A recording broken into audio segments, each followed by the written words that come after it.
Assalamualaikum warahmatullahi wabarakatuh. Alhamdulillahilladzi hadana lihada wa ma kunna linahtadiya laula an hadanallah. Asyhadu an la ilaha illallah wahdahu la syarikalah wa asyhadu anna Muhammadan abduhu wa rasuluh. Allahumma salli wa sallim ala nabiyyina Muhammad wa ala alihi wa sahbihi wa man wala. Amma ba'd. Para jamaah yang dirahmati Allah, alhamdulillah kita ucapkan puji syukur kita kehadirat Allah, dan ucapan itu memang harus kita ucapkan selalu untuk mengingatkan kita supaya kita benar-benar mau bersyukur kepada Allah atas kenikmatan-kenikmatan yang telah diberikan oleh Allah pada diri kita. Dan sekali lagi, dan saya tegaskan sekali lagi bahwa hanya dengan bersyukurlah kita akan bahagia, akan mendapatkan keberuntungan, dan akan mendapatkan sesuatu yang lebih baik dari Allah, karena Allah berjanji akan memberikan tambahan kenikmatan kepada orang-orang yang bersyukur atas apa yang telah diberikan oleh Allah kepada dirinya. Para jamaah yang dirahmati Allah, sekali lagi saya menegaskan dan ingin selalu saya tegaskan bahwa diri kita ini selalu dalam pengawasan Allah. Jangan main-main. Kalau kita hanya merasa diawasi oleh manusia, kita bisa berkelit, kita bisa menipu orang. Tapi bagaimana kita bisa menipu Allah? Saya seringkali mendapatkan pertanyaan dan saya agak susah menjawabnya, karena faktanya memang tidak seperti apa yang seharusnya. Apa yang senyatanya itu tidak selalu sama dengan apa yang seharusnya. Tanyanya begini, apakah orang yang belajar agama itu dengan sendirinya dia akan selalu berakhlak mulia, Pak Muslim? Ya, saya mengatakan seharusnya begitu. Tetapi orang yang belajar agama itu baru akan dijamin berakhlak mulia kalau dia melakukan tindakan selaras dengan apa yang diketahuinya. Karena di dalam keberagaman orang itu bisa tahu tetapi tidak meyakini dan tidak mengamalkan. Nah, orang yang dijamin akan punya akhlakul karimah itu adalah orang yang tahu agama dan meyakini betul ajaran agamanya yang dia tahu itu, dan kemudian dengan penghayatan yang dalam dia mau melaksanakan apapun yang dituntut oleh Allah dan Rasulnya untuk dilaksanakan, dan meninggalkan apa yang dilarang oleh Allah dan Rasulnya secara murni dan konsekuen. Dan ini persoalan hati. Jadi saya kadang-kadang juga susah menjawabnya. Pak, ada seorang yang dikatakan ahli agama, Pak, dan kita memandang bahwa dia itu ya ahli agama lah, kita tahu banyak tentang agama. Tetapi kenapa dia masih suka berbohong, masih suka melakukan tindakan yang tidak selaras dengan aturan agama? Ya, saya katakan bahwa godaan setan itu di mana-mana ada, dan sebegitu rupa setan itu menggoda umat manusia sehingga manusia itu ada yang lupa kepada Allah. Makanya sering saya sampaikan dalam pembahasan yang saya berikan di dalam pengajian saya, zikrullah itu menjadi sesuatu yang harus ada dalam diri orang setiap saat, dimanapun dan kapanpun. Kalau dalam bahasa Al-Quran, ya, orang-orang yang akan selamat karena dia itu memiliki akal yang terpelihara itu adalah orang-orang yang disebut oleh Allah itu dengan yadhkurunallaha qiyaman wa qu'udan wa ala junubihim. Jadi orang-orang yang dalam keadaan apapun, baik dalam keadaan berdiri, duduk, dan berbaring, itu dia tetap mengingat Allah. Dan zikrullah itu menjadikan dia selalu akan menjadi tenang hatinya, dan selalu akan bisa berpikir jernih, dan pada saatnya akan bertindak selaras dengan apa yang seharusnya dikerjakan menurut apa yang telah ditetapkan oleh Allah dan Rasulnya. Dan keyakinan yang tumbuh pada dirinya itu akan semakin kokoh, dan pada saatnya dia akan semakin kuat untuk melakukan tindakan apapun dengan risiko apapun yang akan dia tanggung ketika dia melaksanakan apapun yang dia kerjakan. Nah, para jamaah yang dirahmati Allah, berkali-kali saya ditanya oleh orang, dan Jawaban saya itu ya jawaban yang lebih banyak normatif. Seharusnya begini, seharusnya begitu. Nah, tapi kalau orang kemudian bertanya lagi, kok senyatanya tidak begitu? Saya akhirnya menjawab begini, ada serangkaian sebab yang mengakibatkan orang itu tidak melakukan sesuatu yang seharusnya. Antara lain adanya kepentingan pada dirinya yang membuat dia itu gamang, ragu-ragu, dan tergoda oleh setan. Dan pada saatnya didorong oleh nafsunya, dia melakukan tindakan-tindakan yang tidak seharusnya dilakukan. Bahkan banyak tindakan-tindakan mereka itu yang sebenarnya berseberangan dengan hati nurani mereka. Sehingga segala macam tindakan yang mereka lakukan itu akhirnya ya mereka lakukan menurut apa kata hawa nafsunya. Dia turuti keinginan-keinginannya meskipun apa yang dia lakukan itu sebenarnya adalah tindakan yang tidak selaras dengan aturan agama. Nauzubillah min dzalik. Ya, saya katakan tidak dijamin orang yang banyak belajar agama tiba-tiba otomatis akan menjadi orang yang berakhlak mulia. Tetapi ada juga orang yang sedang belajar agama, tetapi karena dia yakini apa yang dia ketahui itu, kemudian dia hayati dengan sungguh-sungguh, dan dia yakin bahwa apa yang ada di dalam ajaran agama itu kalau dilaksanakan benar-benar akan memberikan kebahagiaan hidup di dunia maupun di akhirat, dia akan melakukan tindakan apapun selaras dengan ajaran agama yang diketahuinya. Dan pertanyaan-pertanyaan itu kalau dilanjutkan ya menjadi semakin rumit untuk dijawab karena agama itu bisa ditampilkan orang dengan simbol-simbol tertentu. Nah, tapi simbol-simbol itu tidak menyeratkan sesuatu yang ada di dalam diri orang yang memiliki simbol itu karena apa? Antara simbol dan substansi itu kadang-kadang tidak menyatu. Saya pernah menulis dan tulisan saya itu dibaca orang, ada yang merespon positif, tapi juga banyak yang merespon negatif. Saya menulis judul tulisan saya itu dengan judul jilbab substantif dan jilbab simbolik. Nah, simpulan dari tulisan saya itu, ketika orang itu berjilbab karena Allah, akhlaknya terbangun. Tapi kalau jilbabnya itu hanya karena riak atau sekedar untuk aksesoris, supaya orang itu melihatnya sebagai orang yang salihah, ya bisa jadi tindakannya tidak selaras dengan jilbab yang menjadi simbol keislaman dirinya itu. Dan semua orang dengan simbol-simbol apapun, bahkan ada simbol-simbol yang lain, misalnya maaf, jenggot gitu, dan macam-macam simbol-simbol yang lain itu tidak menginyaratkan bahwa dia itu pasti akan menjadi orang yang tiba-tiba saleh atau salihah dengan simbol-simbol itu, tetapi semua tergantung pada siapa yang melakukan dengan simbol-simbol itu dan kemudian melahirkan tindakan-tindakan yang selaras dengan simbol-simbol yang ditampilkan karena dia itu memakai simbol itu benar-benar karena Allah atau tidak. Itu aja. Kalau dia memakai simbol-simbol itu karena Allah, maka simbol-simbol itu akan selaras dengan substansinya sehingga orang yang memakai simbol-simbol agama itu akan dengan baik melaksanakan tindakan-tindakan yang selaras dengan ajaran agamanya. Nah, coba kita renungkan itu.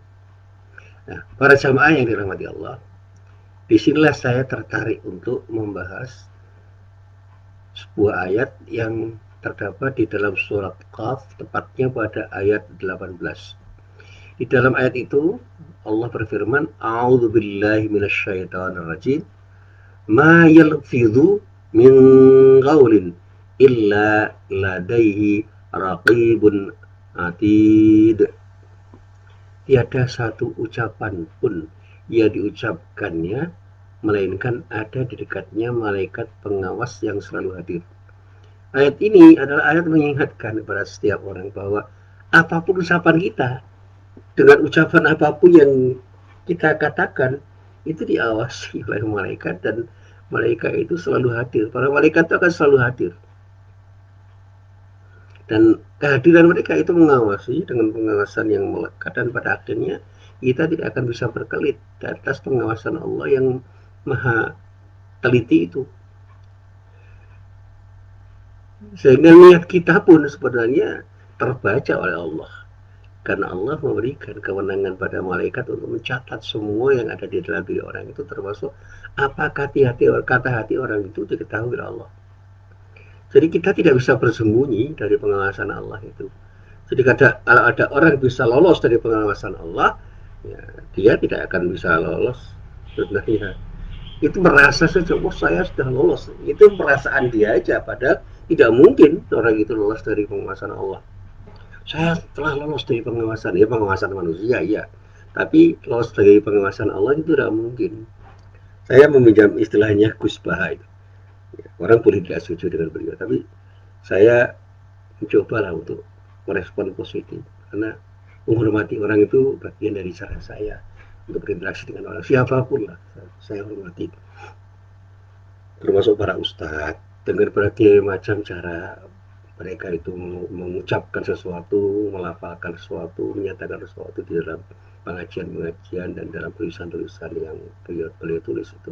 Saya selalu merespon dengan positif. Saya selalu akan mengapresiasi. Ya, Gus Baha itu seringkali berguru dengan bahasa Jawa itu. Ora ono wong sing iso luput saka pengawasane Gusti Allah, ora ono. Apa diawasi dan tidak mungkin orang itu akan keluar dari pengawasan Allah selamanya. Maka kalau orang bicara ihsan misalnya terkait dengan Allah, ya orang itu akan selalu melakukan tindakan dengan sebaik-baiknya karena dia tahu bahwa Allah mengawasi dirinya, dan dia itu bahkan merasa berjumpa dengan Allah dengan perjumpaan spiritual yang tidak bisa direkayasa. Saya seringkali ditanya itu, Pak, kenapa Bapak dinamai muhsin? Jangan-jangan orang tua Bapak itu punya harapan, ya insya Allah begitu. Dan itu harapan yang baik, bahwa saya belum bisa menjadi muhsin yang sesungguhnya itu bukan persoalan bagi saya. Yang jelas saya ingin menjadi muhsin, artinya orang-orang yang bisa berbuat sesuatu dengan perbuatan yang terbaik dalam rangka untuk mencari ridha Allah, karena saya merasa selalu diawasi oleh Allah. Dan saya ingin selalu hadir pada diri Allah, dengan kehadiran saya yang secara spiritual membuat saya tenang dan nyaman ketika saya beribadah kepada Allah. Orang boleh mencibir saya, silakan, itu hak dia. Orang boleh mencerca saya, itu hak dia. Orang boleh mencela, orang boleh mencaci maki, orang boleh menghina, silakan aja. Saya tidak akan risau karena di dalam hidup ini saya nggak butuh pujian orang. Udah, biar aja semua mengalir, semua berjalan natural aja. Termasuk ketika saya ngaji seperti ini, ya sudahlah.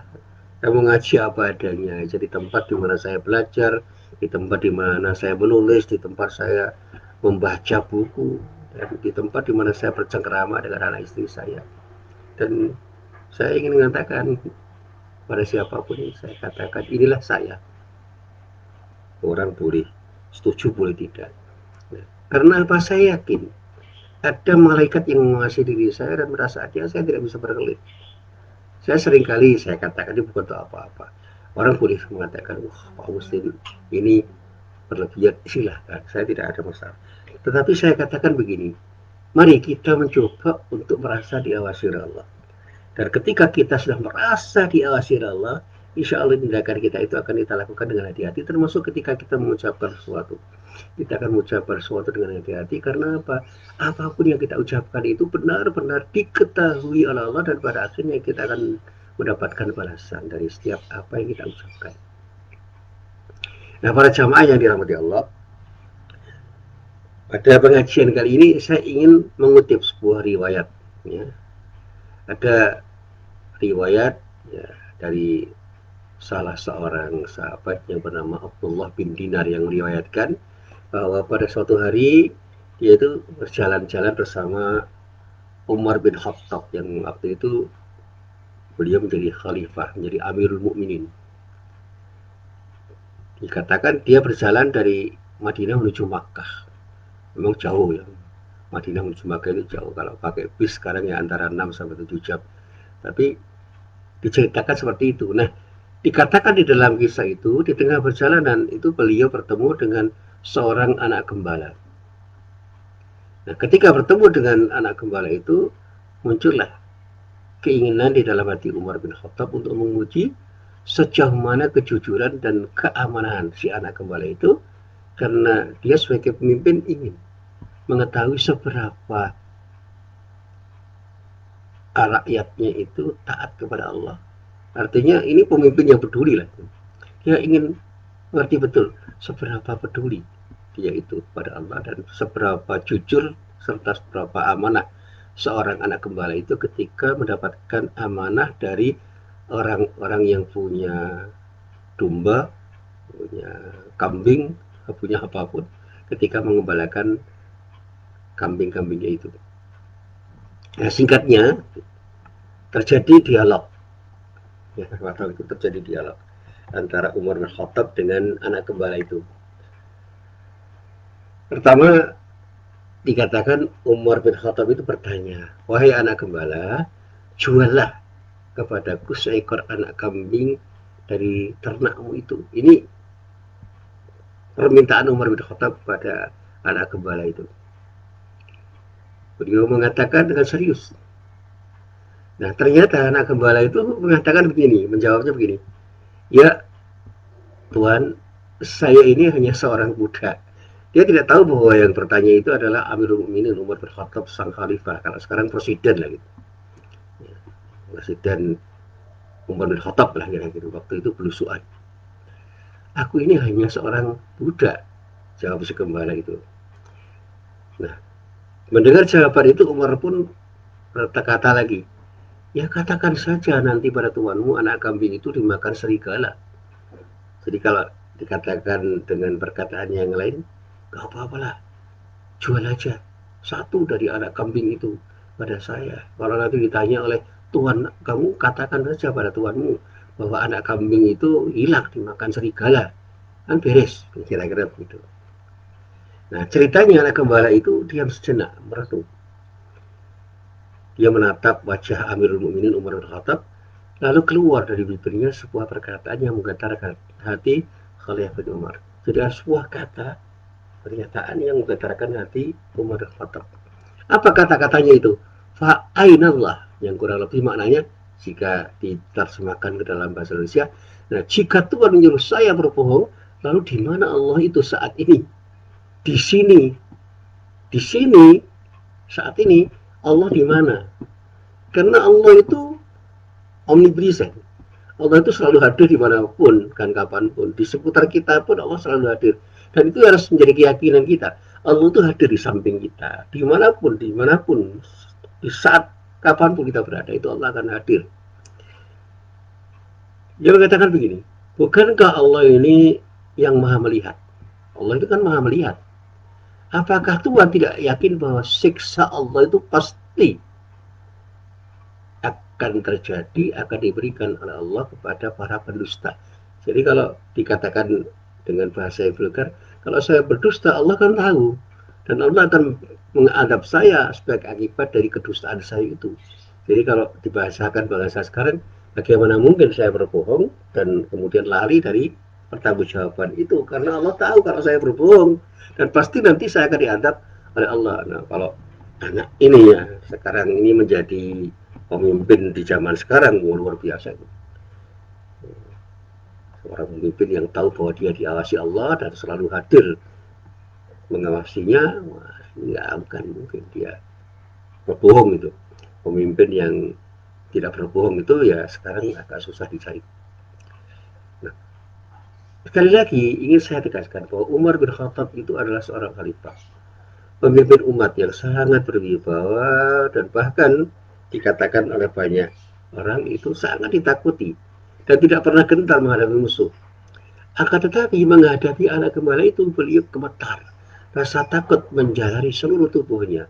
Bahkan dikatakan di dalam tarikh itu persendian-persendian tulangnya terasa lemah. Kemudian tiba-tiba beliau itu menangis. Menangis mendengar kalimat tauhid itu yang mengingatkan pada keagungan Allah dan tanggung jawabnya di hadapan Allah Subhanahu wa taala kalau di kemudian hari ketika dia itu telah berbuat sesuatu yang tidak benar. Anak gembala itu anak kecil, orang biasa bisa mengatakan seperti itu. Ini kan buat kita luar biasa, itu contoh yang luar biasa. Dan bagi seorang Umar yang menghayati betul apa yang dikatakan oleh anak gembala itu, menangis dan gemetar itu biasa. Mungkin bagi kita yang tidak seperti Umar ya tidak apa-apa, tidak gemetar juga dan tidak menangis karena kita melihat hal itu biasa. Nah, singkat cerita, dibawanya anak gembala yang berstatus budak itu kepada tuannya. Oleh siapa? Oleh Umar. Kemudian ditebusnya dan beliau berkata begini, dengan kalimat tersebut, fa'ainallah, telah ku merdekakan kamu dari perbudakan itu, dan dengan kalimat itu pula insya Allah kamu akan merdeka di akhirat kelak.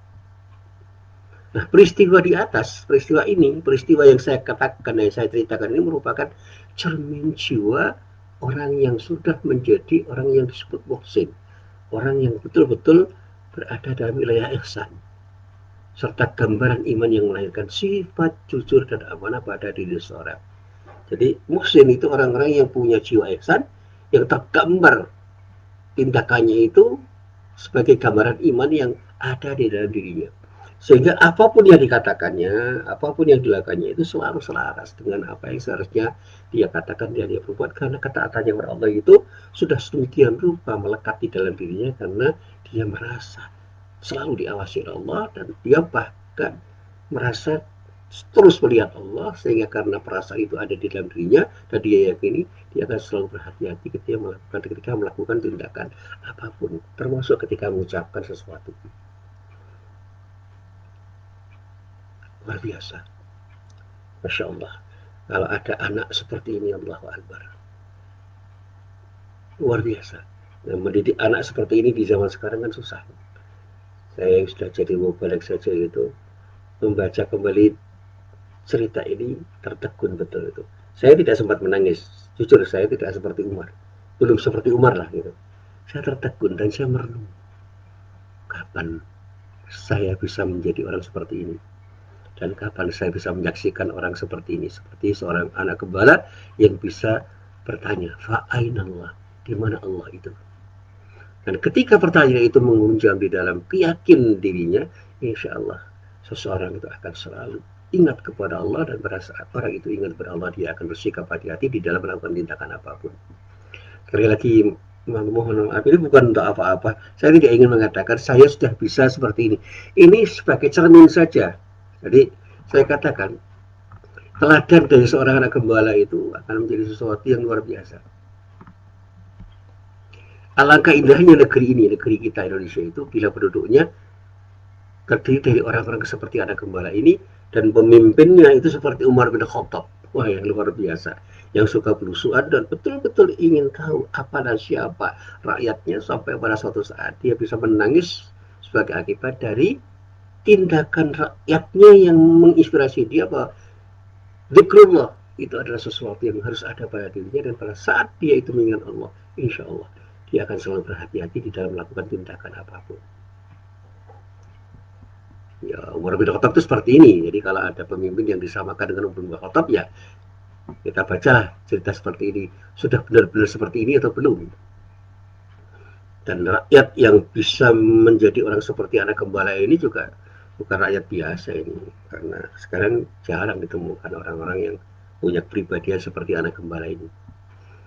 Karena saya katakan berkali-kali kepada para jamaah, alangkah indahnya kalau di negeri ini, di negeri kita tercinta Indonesia, itu penduduknya memiliki iman dan ihsan seperti anak gembala itu. Apalagi jika iman dan ihsan itu ada pada orang-orang yang dominan memegang peranan penting di negeri ini, termasuk para pemimpin kita, baik pemimpin formal maupun pemimpin informal, pemimpin yang resmi maupun yang tidak resmi, yang akan selalu menjadi panutan bagi banyak orang. Insya Allah kita akan menikmati sesuatu yang luar biasa di negeri ini, negeri yang kaya raya, kemaharifan regional yang akan bisa menyejahterakan dunia, karena dipimpin oleh pemimpin yang amanah dan diisi oleh penduduk yang amanah dan jujur pada siapapun, apalagi kepada Allah Subhanahu wa Ta'ala. Kita berharap akan menikmati kesungguhan orang-orang yang ada di dalam negeri ini, termasuk di dalamnya pemimpin dengan jajaran punggawanya yang terbebas dari kebohongan, dan seluruh aparat pemerintahnya yang betul-betul jujur dan amanah, yang pada saatnya bisa diharapkan bisa memajukan bangsa ini dan memakmurkan rakyatnya, bebas dari rasa takut, bebas dari kezaliman, bersih dari korupsi, bersih dari kolusi, bersih dari nepotisme, dan pada saatnya menjadi rakyat yang betul-betul menjadi teladan bagi seluruh umat manusia di dunia, menjadi khair ummah lah, kira-kira begitu. Nah, para jamaah yang dirahmati Allah, Saya teringat dengan nasihat guru saya. Kalau iman dan ihsan itu sudah ada pada diri kita dan menyebar luas pada setiap diri manusia, termasuk menyebar luas di seluruh negeri di mana kita ada, insya Allah kita akan mendapati kemakmuran, kesejahteraan, keindahan hidup, ketenangan batin. Kita mengharapkan akan mendapatkan para politisi yang jujur, jauh dari praktek rekayasa negatif untuk menjatuhkan lawan politiknya, polisi-polisi yang bisa mengayomi masyarakat, tentara-tentara yang berjuang untuk menegakkan kebenaran, karyawan dan para buruh yang memiliki dedikasi yang tanggung jawab yang tinggi, para pengusaha yang betul-betul bisa menyejahterakan para buruhnya dan para pegawainya, dan semua orang yang semuanya itu berjalan di atas rel yang betul-betul telah disediakan Allah untuk menuju tujuan yang tepat, yaitu mendapatkan ridha dari Allah Subhanahu wa taala. Insya Allah peraturan apapun itu akan dipatuhi oleh semua orang. Negaranya akan aman, negara ini akan aman, tentram, damai, sentosa. Penduduknya akan menjadi penduduk yang makmur dan mereka akan menikmati semua yang ada itu karena Allah ridho.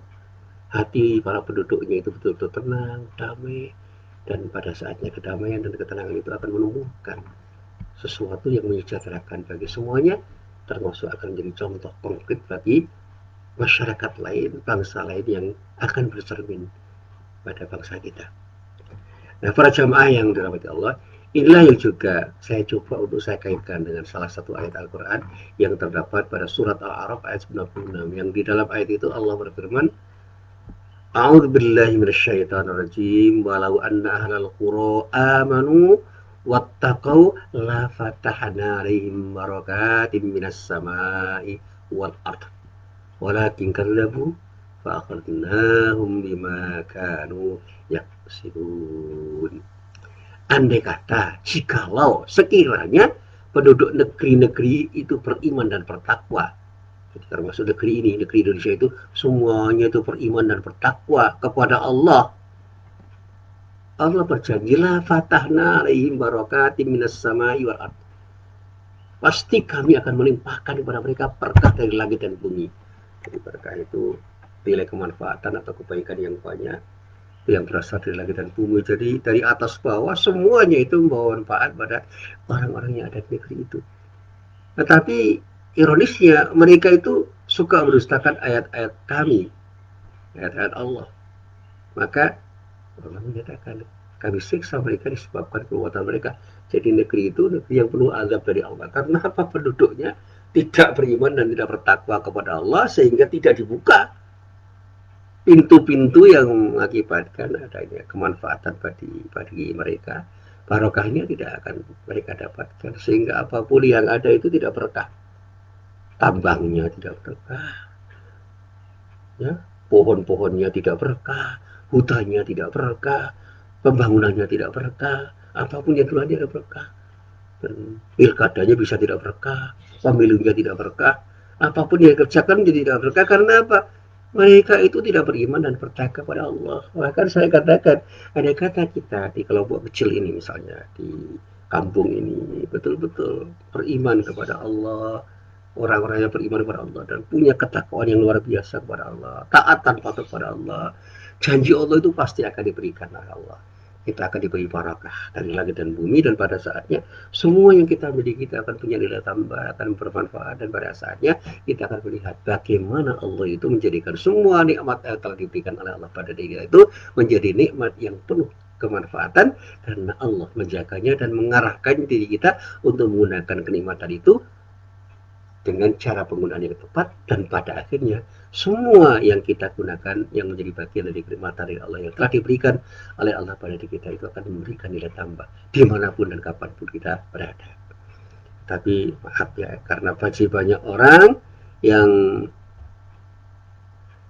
ya belum bisa beriman dan bertakwa pada Allah, ya akhirnya mereka mendapatkan adab dari Allah. Dan mudah-mudahan segala macam bencana yang terjadi di dunia ini akan segera berakhir dikarenakan kita menjadi orang-orang yang beriman dan bertakwa, dan Allah akan selalu memberikan yang terbaik kepada orang-orang yang beriman dan bertakwa, karena ketakwaan yang tumbuh dari iman mereka.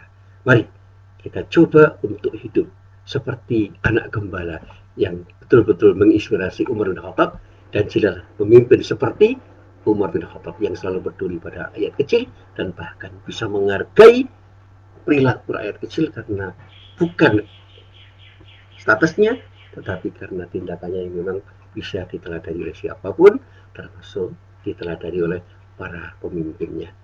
Inilah apa yang bisa saya sampaikan dalam kesempatan pagi hari ini. Mari kita renungkan. Jadilah orang yang betul-betul selalu ingat kepada Allah, dan dengan ingat kepada Allah, insya Allah kita akan selalu berjalan di jalan yang benar, di jalan yang baik, dan dengan berjalan di jalan yang benar dan yang baik, Allah akan ridho, dan dengan ridho Allah, insya Allah semua yang kita lakukan akan menjadi sesuatu yang bermanfaat fit dunya wal akhirah. Amin ya rabbal alamin. Billahi taufiq wal hidayah. Wassalamualaikum warahmatullahi wabarakatuh.